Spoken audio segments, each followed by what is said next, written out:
एक समय की बात है, भगवान विष्णु शेषनाग पर बैठे बैठे बोर हो गए थे, तो उन्होंने सोचा कि क्यों न धरती पर घूम कर आया जाए। वैसे भी कई साल हो गए हैं धरती पर आए, और वह अपनी यात्रा की तैयारी में लग गए।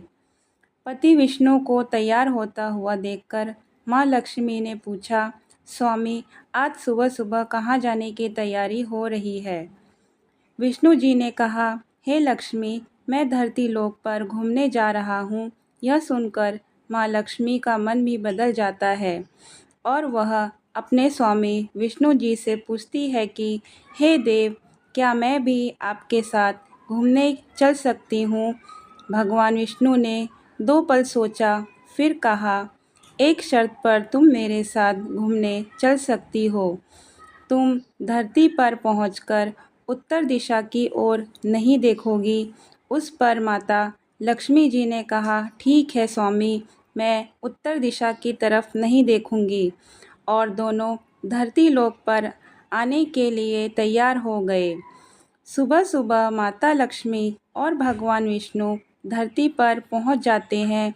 अभी थोड़ी थोड़ी सुबह हो रही थी। रात को बहुत बरसात हुई थी, जिससे चारों ओर हरियाली ही हरियाली थी। उस समय चारों ओर बहुत शांति थी, और धरती बहुत ही सुंदर दिख रही थी। माता लक्ष्मी मंत्रमुग्ध होकर धरती को देख रही थी, और वह भूल गई कि पति को क्या वचन दिया है, और वह चारों ओर देखती हुई कब उत्तर दिशा की ओर देखने लगी, उन्हें पता ही नहीं चला। माता लक्ष्मी को उत्तर दिशा में एक बहुत ही सुंदर बगीचा नज़र आया। उस तरफ से मीठी मीठी खुशबू आ रही थी। वहाँ बहुत ही सुंदर सुंदर फूल खिले हुए थे। यह एक फूलों का बगीचा था, और माँ लक्ष्मी बिना सोचे समझे उस खेत में चली गई और एक सुंदर सा फूल तोड़कर लाई।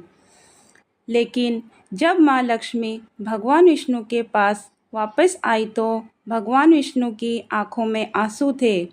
भगवान विष्णु ने माँ लक्ष्मी जी से कहा, कभी भी किसी से बिना पूछे उसका कुछ भी नहीं लेना चाहिए, और साथ ही अपना वचन भी याद दिलाया। माँ लक्ष्मी को जब अपनी गलती का पता चला, तो उन्होंने भगवान विष्णु से माफ़ी मांगी।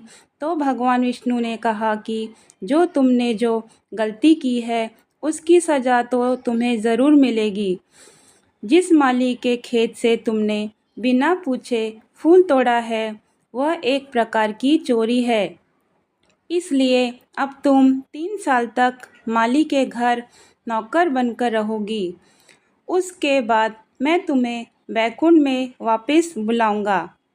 माँ लक्ष्मी ने चुपचाप सर झुकाकर विष्णु जी को हाँ बोल दिया। माता लक्ष्मी जी ने एक गरीब औरत का रूप धारण किया, और उस खेत में मालिक के घर गई। मालिक का नाम मानव था। मानव की बीवी, 3 बेटे और 3 बेटियां थीं।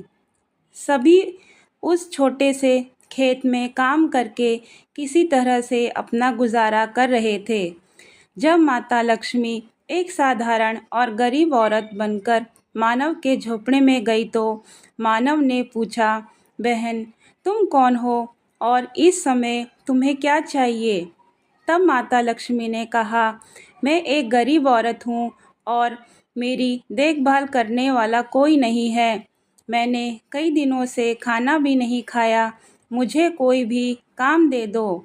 उसके बदले में मैं तुम्हारे घर का सारा काम कर दिया करूँगी। बस मुझे अपने घर में एक छोटा सा कोना दे दो। मानव बहुत ही अच्छे दिल का आदमी था। उसे लक्ष्मी जी पर दया आ गई। लेकिन मानव ने कहा, बहन, मैं तो बहुत गरीब आदमी हूँ। मेरी कमाई से मेरे घर का खर्चा बहुत ही मुश्किल से चलता है।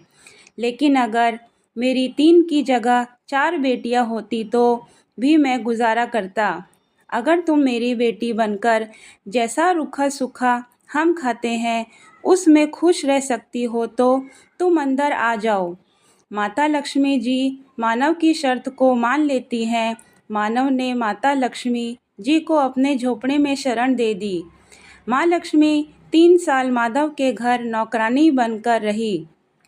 जिस दिन माँ लक्ष्मी मानव के घर आई थी, उसके दूसरे दिन से ही मानव को बहुत अच्छी आमदनी होने लगी। कुछ दिनों में मानव ने एक गाय खरीद ली, फिर धीरे धीरे एक ज़मीन खरीद ली। सब अच्छे कपड़े पहनने लगे, एक बड़ा पक्का घर भी बनवा लिया।